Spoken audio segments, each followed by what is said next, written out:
Проблемот со 20-тината ромски семејства кои живеат во старото нервно оделение не се решава од денес за утре.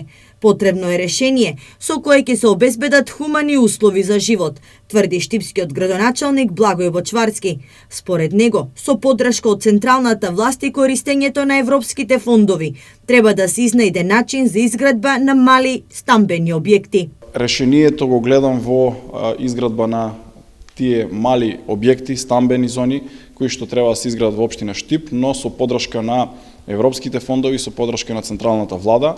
Ние како општина Штип овде можеме да излеземе во пресред со урбанизација на одреден дел од нашиот град за носење на инфраструктура, потреби кои што би се јавиле за кога би се изградиле тие објекти, водовод, канализација, пристапен пат, осветлување.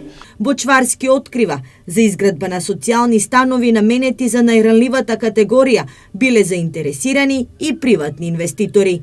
Имаме и неколку приватни инвеститори кои што се јавуваат и сакаат да преку невладини организации да изградат поголем стамбен објект со помали исто такви станови кои што потоа тие кажуваат дека ќе сакаат да ги дадат на ваква категорија на граѓани, да им помогнат и на ромите, но и на сите останати веројатно кои што имаат таков проблем. Со обезбедување на основното екзистенционално прашање домувањето, со кое се соочуваат 80-тината роми, не само што ќе се реши нивниот проблем, туку ќе се реши и нехигиената, на која се повеќе се жалат штипјани кои живеат во овој дел од градот.